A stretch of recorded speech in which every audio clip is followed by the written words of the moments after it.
بسم اللہ الرحمن الرحیم، السلام علیکم۔ آپ دیکھ رہے ہیں چوتھا ستون، میں ہوں جواد فیضی۔ ناظرین، نگران حکومت پرعزم ہے کہ جتنے مسائل ہیں، جو دہشت گردی ہے اس کا بھی خاتمہ ہوگا، جو معاشی گردی ہے اس کا بھی خاتمہ ہوگا، سمگلنگ کرنے والوں کے خلاف بھی شکنجہ تیز اور مضبوط کیا جائے گا، تاکہ وہ جو مافیاز ہیں نا، کبھی چینی کی شارٹیج مصنوعی پیدا کر دیتے ہیں۔ آج وفاقی وزراء نے SIFC کی ایپیکس کمیٹی جو نگران وزیر اعظم جناب انوار الحق کاکڑ کی زیر صدارت ہوئی، اس کے تفصیلات بتاتے ہوئے جب یہ بیان کیا نا کہ اب کسی کو چھوڑا نہیں جائے گا، عوام ریاست کی قیمت پر کسی کو سمگلنگ کرنے نہیں دی جائے گی، عوام اور ریاست کی قیمت پر کسی کو پاکستان کی بدنامی کا باعث نہیں بننے دیا جائے گا، اور وہ چینی کی سمگلنگ ہو، کرنسی کی سمگلنگ ہو، اس پہ مضبوط ہاتھ ڈالا جائے گا، اور وہ ڈالنا بھی چاہیے، اور اس کا ہم نے اثر بھی دیکھ لیا۔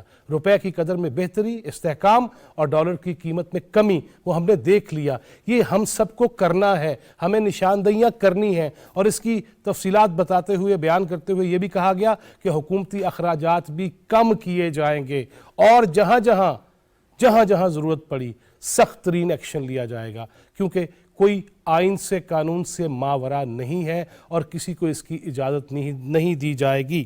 نگران وزیر اطلاعات نے جب یہ خبر دی، جب یہ ان خیالات کا اظہار کیا کہ حکومتی اخراجات بھی کم ہوں گے، اور وزیر اعظم کی زیر صدارت، جس میں آرمی چیف بھی شریک تھے اور دیگر جو زعماء ہیں، عبوری کابینہ ہے، وزرائے اعلیٰ ہیں، وہ سب شریک تھے، اور اس میں اس عزم کا اظہار کیا گیا، ایسے اقدامات کیے جائیں، ایسی پالیسیز بنائی جائیں کہ آئندہ آنے والی حکومت اس کے لیے بھی آسانیاں ہو اور وہ اسی ٹریک پہ چل سکے۔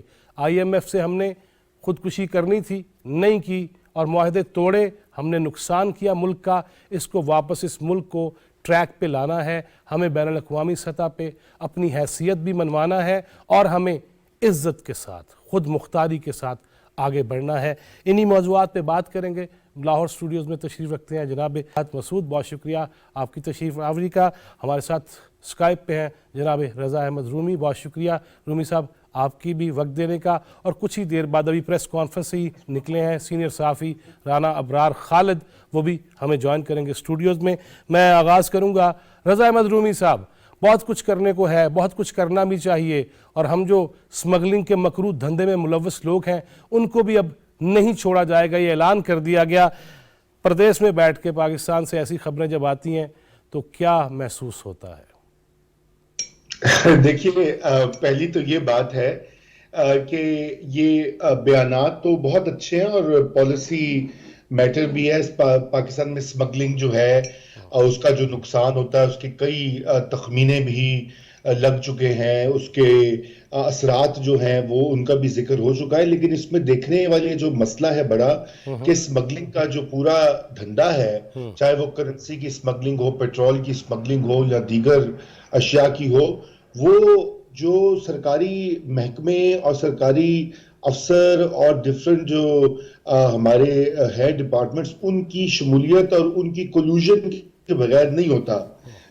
تو اس لیے یہ اصل میں یہ کوئی الگ معاملہ نہیں ہے، بلکہ یہ ایک بڑھاوا ہے جو ہمارے ہاں عمومی طور پہ ایک کرپشن کا کلچر جو ہے، جو کہ پاکستان میں سرایت کر چکا ہوا ہے، یہ اسی کا شاخسانہ ہے۔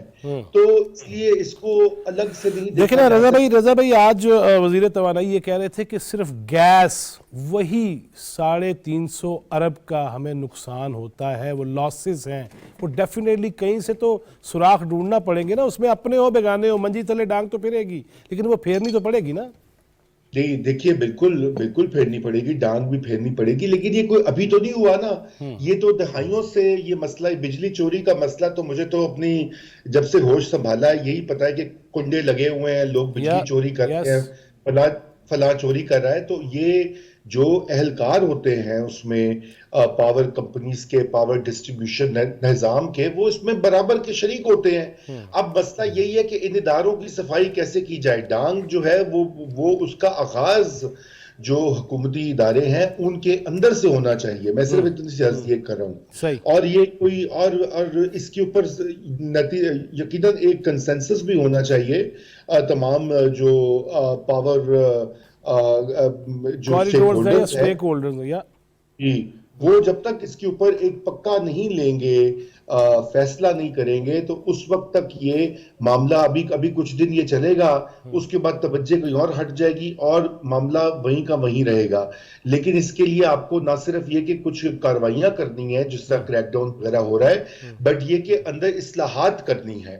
وہ اصلاحات جو ہیں وہ بڑی دیر سے پینڈنگ ہے, کوئی تقریباً 2-3 دہائیوں سے ہم نے اپنے پاور کا جو نظام ہے, سسٹم جو ہے, اس کو ٹھیک نہیں کیا.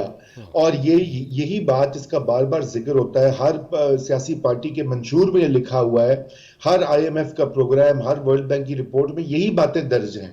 تو سوال یہ پیدا ہوتا ہے کہ اس کے سولوشنز بھی سارے موجود ہیں. اس لیے اب یہ دیکھنے کی ضرورت ہے کہ ہم کس طرح سے اس کو آگے بڑھاتے ہیں, اور کیا یہ صرف کریک ڈاؤن تک ہی محدود رہے گا یا یہ کچھ اصلاحات کی صورت میں بھی نمودار ہوگا. صحیح.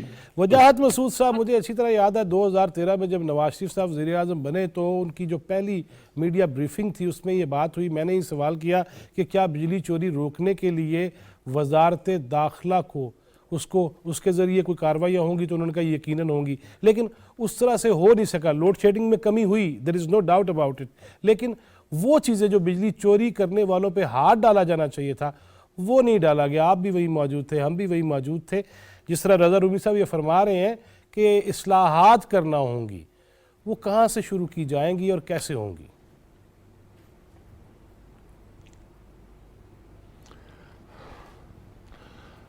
دونوں باتیں,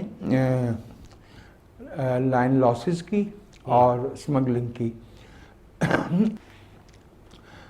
جی آپ بولتے رہیے, تھوڑا ڈیلے ہے, تھوڑا ڈیلے آئے گا. وجاہت مسعود صاحب تھوڑا سا ڈیلے ہوگا, لیکن آپ بات جاری رکھیے گا. اب مجھے ایکو آ رہی ہے. جی بہت بہتر. اچھا اس کو بھی ٹھیک کرتے ہیں فیضی بھائی. جی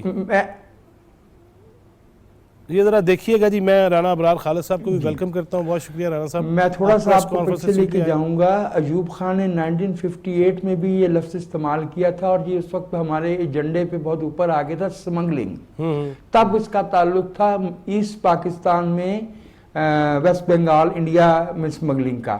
آج کے پاکستان میں جب ہم سمگلنگ کا ذکر کرتے ہیں تو اس کا پس منظر جو ہے وہ افغانستان کی سرحد ہے. چھوٹا موٹا کوئی کہیں کچھ اور ایک آدھ ملک اور بھی ہوگا, لیکن موسٹلی جو سمگلنگ اس وقت پاکستان کی معیشت کو ایک کارڈینل کویسچن کے طور پہ, ایک بنیادی مسئلے کے طور پہ پیش آ رہی ہے, اس کا تعلق ہمارے افغانستان والے ہمسائے سے ہے. میں ہوپفل ہوں اگر ملک میں فیصلہ سازی کہ اتنی بلند سطح سے اس کویسچن کو سیریسلی لیا جا رہا ہے, تو بہر صورت یہ وقت کے بیجوں میں ہے. دیکھنا پڑے گا. اس ملک میں ہم نے, میں کسی کا نام نہیں لینا چاہتا, بہت ذمہ دار عہدوں پہ, ہائیسٹ عہدوں پہ ایسے لوگ بھی دیکھ رکھے ہیں جن کا نام پانوں کی سمگلنگ میں آیا کرتا تھا. جو لینڈ لاسز کی آپ بات فرما رہے ہیں, بجلی کے, وہ بنیادی طور پہ کویسچن ہے ریٹ آف دی اسٹیٹ کا. جو سیاسیات کے فیضی صاحب اساتذہ ہیں وہ یہ کہتے ہیں کہ میٹر ریڈر اور فٹ کانسٹیبل یہ بنیادی استعارے ہیں ریاست کی عملداری کے. جہاں میٹر ریڈر پہنچ جائے, جہاں پولیس کا فٹ کانسٹیبل پہنچ جائے, اس کا مطلب ہے ریاست وہاں پہنچ گئی ہے. وہاں پہ IG کو جانے کی یا چیئرمین وابڈا کو جانے کی یا کچھ اور کرنے کی ضرورت نہیں. اگر وہ میٹر ریڈر اور فٹ کانسٹیبل ڈیلیور نہیں کر سکتے تو پھر ہائیسٹ لیول پہ بھی ڈیلیور نہیں ہو سکے گا. وہاں زیادہ سے زیادہ یہ ہے کہ کوئی ہائی پروفائل کیس بنا کے جو ہے وہ اس کو ایک وقتی طور پہ ہنگامے کو جو ہے وہ ذرا دبا دیا جائے, وہ ایک بالکل الگ چیز ہے. بٹ لینڈ لاسز کا کویسچن جو ہے آپ کو معلوم ہے لاہور کی آبادی اور پشاور کی آبادی میں کتنا فرق ہے. لینڈ لاسز لاہور میں, if I'm not wrong, can you correct me, اگر آپ کے پاس مجھ سے بہتر اور صحیح معلومات ہوں، لاہور میں لینڈ لاسز کی جو بجلی کے ہیں وہ 50 ارب روپے ہیں، اور پشاور میں 200 ارب روپے ہیں سالانہ۔ تو اس کا مطلب یہ ہے کہ وہ ملک کے مختلف حصوں میں rate of the state actually جو ہے وہ ڈیفرنٹ ہے۔ جی فیض صاحب آپ کچھ فرما رہے تھے۔ جی میں وجاہت بھائی، میں رانا ابرار خالد صاحب کو ذرا ویلکم کر، شکریہ، آپ بھی پریس کانفرنس میں تھے، بڑا جوش دیکھا ہم نے آج، اور جی ضرور، بھی جی ضرور۔ دیکھی۔ رانا صاحب آپ کی مشہوری تو بہت ہوئی توشہ خانہ میں، اس پہ پھر کبھی بات کریں گے، لیکن آج ماشاءاللہ آپ ایک گہری نگاہ رکھتے ہیں اکانومی پہ اور بڑے ایکسپرٹ ہیں آپ اس کے، کیسے نکلا جائے گا؟ میرے بس تینوں دوستوں سے میرا سوال یہی ہے، کیا کیا کرنا ہوگا؟ فیض صاحب دیکھیں، پہلی بات تو یہ ہے کہ جو آپ اکانومی کی بات کر رہے ہیں نا، تو یہ مارچ 2022 کی بات ہے، جب عدم اعتماد کی تیاریاں ہو رہی تھیں، تو میں نے اس وقت ایک آرٹیکل لکھا تھا ہم سب .com میں، اور وجاہت مسعود صاحب جانتے ہوں گے، دیکھا ہوگا یقیناً انہوں نے وہ آرٹیکل، تو میں نے اس میں پورا احاطہ کیا تھا 4.25 سال کا، جو کہ پی ٹی آئی کی گورنمنٹ جس طریقے سے چلی اور جس طریقے سے اکانومی کو چلایا گیا، اور بلکہ جس طریقے سے اکنامک سٹرکچر پاکستان کا تباہ کیا گیا، بڑی محنت کی گئی اس میں۔ اچھا، تباہ کرنا؟ نہیں، بڑی محنت اور دیانتداری کے ساتھ پاکستان کا اکنامک انفراسٹرکچر تباہ کیا گیا، پورا سٹرکچر۔ اچھا، میں نے اس وقت لکھا تھا کہ اگر یہ عدم اعتماد کی تحریک کامیاب ہو جائے اور ایک دیانتدار اکنامک مینیجرز کی ٹیم آ جائے جس کی پالیسی بھی 100% درست ڈائریکشن میں ہو، تب بھی مئی 2018 کی پوزیشن پر پہنچنے کے لیے 10 سال درکار ہوں گے۔ 10 سال؟ جی 10 سال درکار ہوں گے۔ لیکن ہوا کیا کہ اس وقت بھی تجربے کیے گئے۔ جب پچھلی حکومت آئی پی ڈی ایم کی، تو پہلے مفتاح اسماعیل صاحب کو بنایا گیا۔ اس وقت ہم لکھتے رہے، ہم چیختے رہے کہ دیکھیں کسی کی ناراضگی ہے اسحاق ڈار صاحب پر تو اس کو صرف نظر کیا جائے، ان کو آنے دیا جائے واپس، پہلے دن سے ان کو ہی وزارت خزانہ دی جائے، اور ہم سمجھتے ہیں کہ اسحاق ڈار کمپیٹنٹ ہے اس معاملے میں، وہ اکانومی کو جلدی ریوائیو کر سکتے تھے، لیکن بہت سارا 7 مہینے کا ٹائم ضائع کیا گیا اسحاق ڈار کے آنے میں۔ شاید کسی کو ان کے چہرہ پسند نہ ہو یا کوئی اور وجہ تھی، لیکن پھر وہ آئے جب، تو اس وقت حالات اتنے ورس ہو چکے تھے، اتنا فس اکٹھا ہو چکا تھا، جو کہ مطلب فس کیا ہے میں آپ کو بتاتا ہوں۔ آئی ایم ایف کے ساتھ مذاکرات ہوتے ہیں ہر 3 مہینے کے بعد، تو وہ ہوتی ہے آپ کے سامنے ٹیبل پر رکھی ہے 18 شرائط، یہ 18 شرائط ہیں، ان کے اوپر عمل درآمد کرنا تھا، لیکن آپ نے صرف 4 شرائط پر عمل کیا ہے، 14 شرائط رہتی ہیں۔ تو وزیر خزانہ ہمارا کہتا ہے کہ دیکھیں جی ہم مزید ہمارے 6 شرائط کا ویور دے دیں، ہم باقی جو ہے نا وہ کر لیں گے، 8 شرائط پوری کر لیں گے۔ اچھا، وہ بچتے جو شرائط پہلے عمل درآمد ہونا تھا وہ نہیں ہو پایا، تو یہ ایک میس اکٹھا ہو جاتا ہے، اور اسحاق ڈار کے سامنے رکھا گیا کاغذ اور کہا گیا کہ اس میں سے 0.1% کی بھی آپ کو رعایت نہیں دی جائے گی، کوئی ویور نہیں دیا جائے گا، آپ نے یہ کر کے دکھانا ہے۔ اور جب کر کے دکھانا تھا، کیونکہ ورنہ ڈیفالٹ تھا، 2 راستے تھے کہ یا تو ڈیفالٹ کا اعلان کر دو، اور ہم ہیں امپورٹ اورینٹڈ کنٹری، ہماری معیشت امپورٹ اورینٹڈ ہے، جو کہتے ہیں کہ ڈیفالٹ کا اعلان کر دیتے تھے اور یہ ہو جاتا وہ ہو جاتا، کچھ نہیں ہوتا۔ یہاں پر روٹی جو ہے نا وہ لائنوں میں کھڑے ہو کر ملتی، اگر ڈیفالٹ کا اعلان کر دیا جاتا، تو اس کے نتیجے میں جو کچھ ہوا ہے ہم اس کا پے بیک کر رہے ہیں۔ میں یہیں سے شروع کرتے ہیں، سینئر صحافی استاد الاساتذہ جناب مجیب الرحمان میں فون لائن پہ جوائن کیا۔ السلام علیکم شامی صاحب۔ وعلیکم السلام جناب۔ شامی صاحب، آج بھی پریس کانفرنس ہوئی، ایپیکس کمیٹی کا اجلاس ہوا، سوال میرا آپ سے بھی یہی ہے، وجاہت مسعود صاحب سے بھی میں نے یہی کیا، رضا رومی صاحب سے بھی یہی کیا، رانا ابرار خالد صاحب سے یہی کیا، معیشت کی بہتری کے لیے شامی صاحب ہمیں کہاں سے سرا پکڑنا ہوگا اور کیسے آگے بڑھنا ہوگا؟